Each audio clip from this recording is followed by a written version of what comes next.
अहद में सबसे ज्यादा बेउसूली उसूल के नाम पे हुई है, सबसे ज्यादा झूठ सच के नाम तो अब आप भी बेउसूली करेंगे। आप मैं आपको बेउसूली के ऊपर बताएंगे। देखो इस आप मेरे में क्या फर्क है फिर? इस हुकूमत को लोगों ने वोट इसलिए दिया था इन चोरों डाकुओं का एहतसाब करे, इसलिए नहीं दिया था उनको चेयरमैन बना के बिठाया।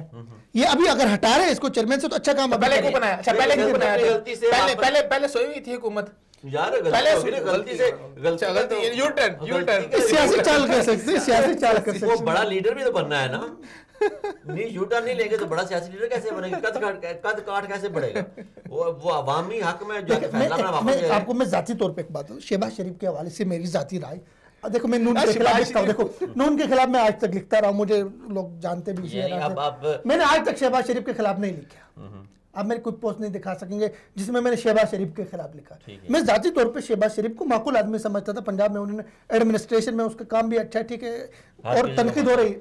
लेकिन मसला ये देखो, शहबाज शरीफ ने नवाज शरीफ साहब को समझाया भी था, अच्छा इसको मरियम को भी समझाया था कि हम बंद गली में फंस रहे हैं, उनकी बात अब उन्होंने नहीं मानी। शहबाज शरीफ को अभी क्या करना चाहिए, एपीसी वेपीसी के चेयरमैन छोड़ के अपनी तंजीम साजी पे उनको तवज्जो देनी चाहिए। नवाज शरीफ का नफसियाती मरीज में बड़ा रोल है, तंजीम साजी मरियम आगे खड़ी है, मरियम का जरूरत नहीं है, नून लीग का जरूरत नहीं है। ये जो तहरीक इंसाफ वाले जो बेवकूफियां कर रहे हैं उनकी तंजीम साजिश खुद होती जा रही है, उनको जरूरत नहीं है।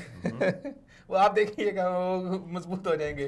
आपको पता है आज राना सनाउल्लाह ने क्या बयान दिया है? उसने कहा कि 30 पीटीआई के जो पंजाब असेंबली का अरकान वो हमसे राब्ते में है। अच्छा आप देखिए, आप हर किसी के साथ, जिनको आप पहले चोर डाकू कहते रहे, आप हर किसी के साथ मुफाहमत कर रहे हैं, वहां पर आपके स्कूल कुछ हो जाते हैं। आप फिर आप काफली को एक उसके मुनसिलाई को फिर आप एक नई वजारत दे जा रहे हैं, आप बाकी चोर डाकुओं के साथ आप मुफाहमत करते जा रहे हैं। मामला क्या, चौधरी जो है वो हुकूमत को ब्लैकमेल कर रहे हैं, वो फुल टका के ब्लैकमेल कर रहे हैं। सर आप क्या चौधरियों को साथ रखना, चौधरी मैं आप अलीम खान से पहले चौधरी की गिरफ्तारी की बारी थी, उन्होंने गिरफ्तारी किया, उन्होंने वजारत ले ली है, यानी नैब इनके साथ मिली हुई है, नैब हुकूमत के साथ इस वक्त मिली हुई है। नैब ने जानबूझ के चौधरी परवेज के केस को डिले किया ताकि हुकूमत मुश्किल में ना पड़े।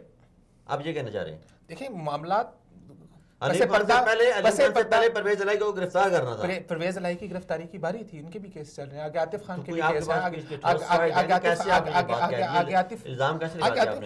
ये तो जो आवाम बातें कर रही है इसमें आपके सियासतदान बातें कर रहे हैं सारे, ये कर रहे हैं, ये तो कोई ढकी छिपी बातें नहीं ना। और टीवी पे आके एक बात करने में फर्क होता है। ये बात आपको ये बात कोई नोटिस भेज दे, मैं क्या करें, ये बात शफीक और रजीदा मैं ऐसी बात नोटिस भेजेगी, प्रोग्राम भी बैन हो जाएगा। हम अपने उबैद और रहमान को रजी दादा के साथ ढूंढते रहे।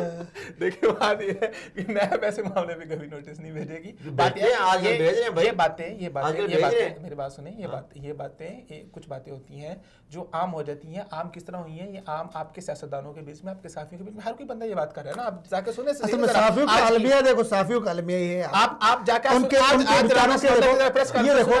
उनके साबिका हुकूमतों के दौर में खुले इश्तिहार मिलाते थे, ठीक है ना, मीडिया माफियाज से जो है ना खा पी रहे थे, उनकी अशियां हो रही थी, अभी इश्तिहार बंद हो गए, जाहिर है उन्होंने हुकूमत की